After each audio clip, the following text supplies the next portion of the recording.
La coopération. Le plus dur dans l'après-réveil, c'est l'attente. Attendre que les autres ouvrent les yeux, toutes et tous les autres. Ce que j'attends en particulier, je me démène depuis une décade, c'est que l'on cesse de considérer les bébés comme des acteurs. Tu peux écouter mon plaidoyer sur le même podcast, Le silence de l'enclos. Le futur est à la coopération. La compétition, merci Darwin, on a essayé, ça ne marche pas, on va droit dans le mur. Et si on essayait la coopération? J'ai le souvenir d'un prêtre qui, lors d'une messe dominicale, a prêché la collaboration en faisant une démonstration symbolique à ses ouailles. Il tient une bougie allumée à la main. Si une personne veut agrandir sa flamme, dit-il, qui représente son argent par exemple, et qu'elle dépense beaucoup d'énergie, l'officiant utilise de grands gestes, lève subitement les bras vers le haut, opère un arc de cercle et achève sa phrase. La flamme s'éteint. Il se retourne pour rallumer la bougie et prend un pot en verre. Si par contre la personne décide de protéger ce qu'elle a, il recouvre la flamme du pot, elle s'éteint aussi. Alors comment faire grandir la flamme? Il rallume la bougie dont il vient d'étouffer la mèche et en allume une seconde. En rapprochant 2, 3, 4 flammes les unes des autres, dit-il, en faisant la démonstration. La flamme des 2 mèches rapprochées étant effectivement bien plus grande que la somme des 2 flammes séparées. Dans mon désir de te convaincre que le futur de l'humanité est à la coopération, j'ai trouvé en Arte une alliée. Dans l'un de ses reportages, la chaîne à vocation européenne tente de répondre à la question « Peut-on parler d'intelligence collective ?» Comment une nuée d'oiseaux arrive-t-elle à changer de direction sans la moindre collision? Il y a un siècle, on pensait que c'était grâce à la télépathie. Aujourd'hui, on sait que le comportement des oiseaux résulte d'une réaction en chaîne. Au sein de la nuée, les informations circulent à une vitesse stupéfiante. Sont-elles fournies par un individu dominant? Non, il n'y a pas de chef. Tous les individus sont égaux. Dans une nuée, le groupe est supérieur à la somme des individualités. Un rapace a peu de chances de capturer un oiseau évoluant au sein d'une nuée. La vivacité de ces balais aériens déstabilise le prédateur. Le groupe offre une protection dans sa lutte pour la survie. C'est vrai dans les airs, c'est tout aussi vrai dans l'eau. Quand on regarde un banc de poissons, on dirait presque un fluide animé. On dirait qu'il est doté d'une intelligence propre. Le comportement collectif des réseaux naturels peut nous aider à établir des systèmes stables et robustes dans nos sociétés. On sait aujourd'hui comment la nature construit les collectifs. Ils sont simples mais très robustes, très efficaces. Depuis plusieurs années déjà, Internet grouille d'essaims antidémocratiques. Même si les animaux ne peuvent verbaliser, communiquer ou voter explicitement, leur utilisation en tant que collectif de simples interactions sociales les rend très efficaces dans la prise de décision démocratique. Des poissons ont en effet permis de démontrer comment fonctionne cette prise de décision démocratique, de même que l'importance des minorités dans ce processus. Certains poissons étaient entraînés pour aller vers une source de nourriture jaune, d'autres vers une bleue. Même en infériorité numérique, les poissons à cible jaune étaient dominants parce qu'ils avaient été entraînés plus longtemps et finissaient toujours par convaincre leurs congénères de venir avec eux. Même en ajoutant 5 ou 10 individus non entraînés, non informés. On pourrait s'attendre à ce que la minorité n'influence pas du tout la décision et que la majorité numérique l'emporte, inversant complètement le comportement minoritaire. Or non. Conclusion, les bonnes décisions sont basées sur la diversité et non sur la conformité. C'est scientifique et c'est prouvé. Les débordements de foule sont-ils donc évitables? Quand on regarde les foules d'humains, on pourrait penser a priori que non. D'ailleurs, les chercheurs se sont longtemps désintéressés des foules, convaincus de leur stupidité. C'était la conviction du statisticien britannique Frank Galton, à la fin du XIXe siècle, lorsqu'il s'est livré à une expérience. Il était convaincu qu'une foule est stupide, synonyme de bêtise collective. Il s'est rendu à une foire agricole et a demandé à la foule si elle était capable d'estimer le poids d'un bœuf. Galton recueille 788 estimations. Aucune n'est juste. Le statisticien est satisfait, mais pas pour longtemps. Il constate, sans pouvoir se l'expliquer à l'époque, qu'en prenant la valeur médiane de toutes ces estimations, on tombe sur le nombre 547, alors que le bœuf pesait 545 kilos. Des individus similaires agissent selon les mêmes règles simples et participent ainsi à l'émergence de meilleures décisions collectives. Des individus fondamentalement différents profitent également du groupe en coopérant. L'union fait la force malgré les différences. De quoi remettre en question l'opinion de Darwin, qui considérait l'évolution comme une compétition dans laquelle l'être le mieux adapté gagne ou plutôt survit. Cette vision est en train d'évoluer car il devient évident que les éléments coopératifs, en plus d'être la clé des systèmes naturels, ont aussi fait avancer les processus évolutifs.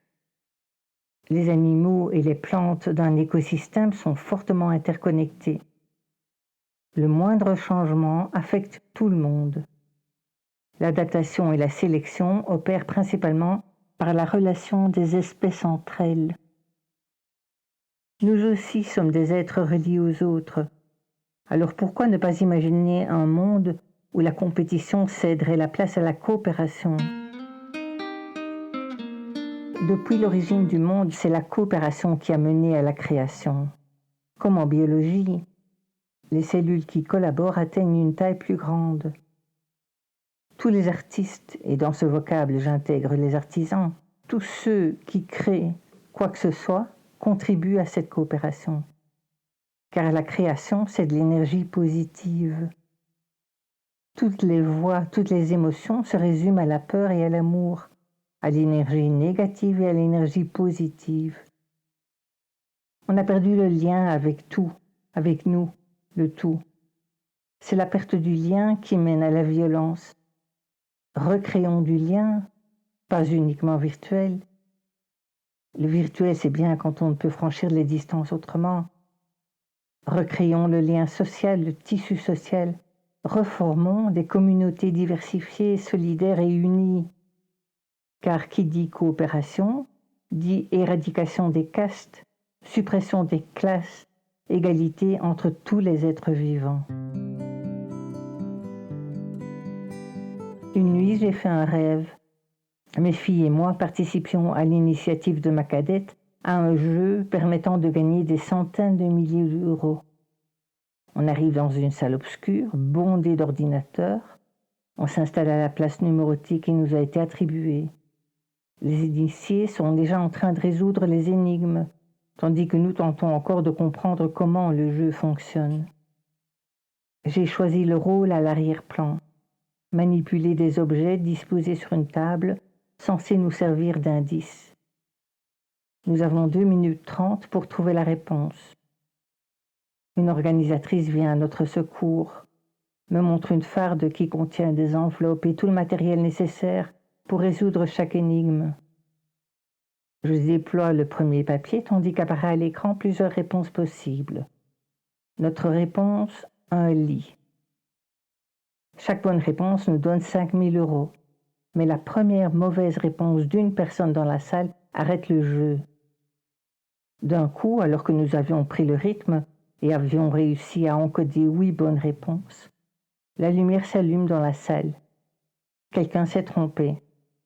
Nous avons gagné 40 000 €, tandis que les habitués qui n'ont pas perdu de temps ont atteint jusqu'à 300 000 €. Je comprends la méprise.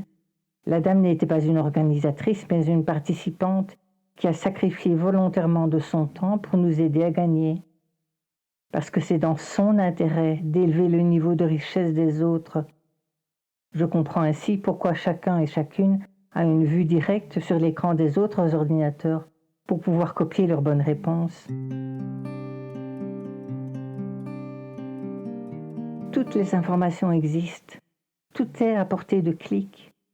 Maintenant, il n'y a plus qu'à. C'est facile, impossible et facile. Et j'espère vivre encore jusqu'au jour où le peuple humain du futur dira de nous « Ils ne savaient pas que c'était impossible, alors ils l'ont fait ». Pour le futur de l'humanité, je rêve de cosmopolitisme, d'éradication de toute discrimination, quelle qu'elle soit. Et si on essayait l'intelligence, pas au sens de QI élevé, mais au sens global, n'importe quelle forme d'intelligence, émotionnelle comprise. L'intelligence, c'est la connaissance. Le racisme, comme toute discrimination, c'est l'ignorance. Nous sommes un tout, donc le racisme, la discrimination, c'est idiot. C'est comme si on décrétait la nécessité d'éradiquer tous les ongles. Toutes ces cellules qui composent les ongles sont les mauvaises, il faut les détruire, les arracher. Mais ils font partie de nous. Ils sont nous, les ongles, comme les cheveux, comme les larmes, comme les étoiles. Toute idée d'étalonnage entre les cellules est stupide. Nous sommes des milliards de cellules. À la louche, je n'ai jamais eu l'œil pour les proportions. Les Samaritains qui vivent à Naplouse, une ville de Cisjordanie, sont un exemple de cohabitation naturelle, pacifique. Ils forment un pont entre Palestiniens et Juifs. Ils vivent sur le mont Gérizim et ont pour voisins une colonie juive et de petits villages palestiniens. Les Samaritains, plus attachés aux traditions, donnent un prénom arabe à leurs enfants et gardent leur nom de famille juif. La principale entreprise samaritaine emploie d'ailleurs des Palestiniens, des Juifs et des Samaritains qui cohabitent pacifiquement. D'autres endroits du village favorisent le contact entre Palestiniens et Juifs. Ils souhaitent apporter une pierre concrète à l'édification d'un climat de paix dans la région. Musulmans, Samaritains, Juifs, chrétiens, tout le monde vit en harmonie dans ce village qui pourrait servir de modèle. La seule règle qui prévaut est le respect. À l'épicerie du village, soldats israéliens, citoyens palestiniens, colons juifs et samaritains se côtoient dans le calme et la tolérance. Un autre exemple.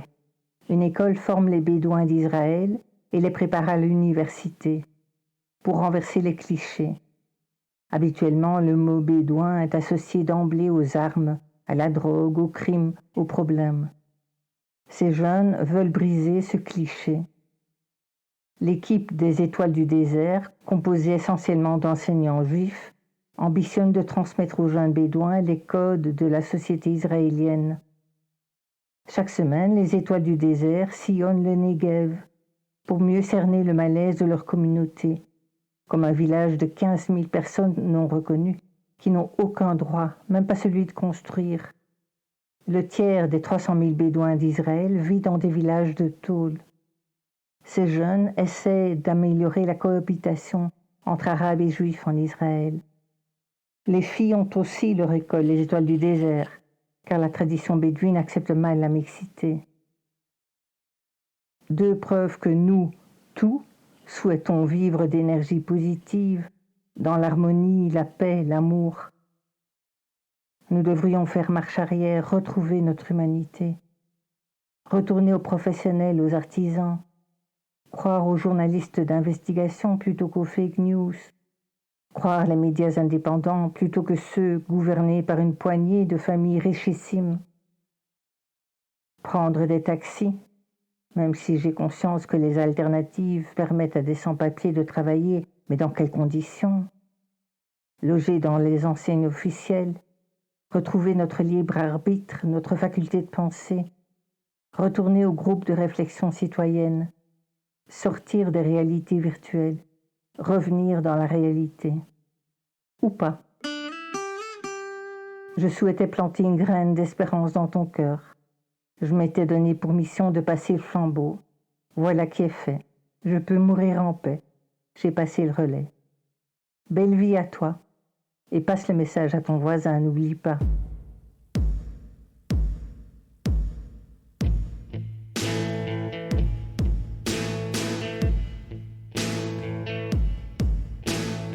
Jour après jour, je ressens la haine qui traîne et qui chasse l'amour de mes sentiments, de mes pensées vaines qui s'installent tour à tour. Mais tu crois que c'est un parterre de roses et que la vie s'offre à toi. Personne ne t'a dit que les roses ça pouvait piquer au même endroit.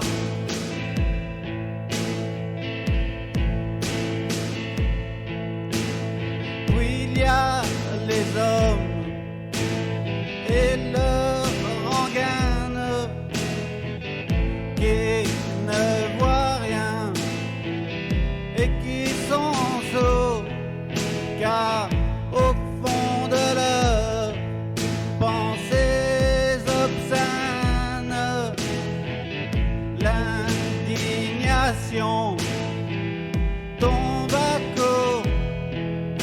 Mais tu crois que c'est un parterre de roses et que la vie s'offre à toi. Personne ne t'a dit que les roses ça pouvait piquer au même endroit.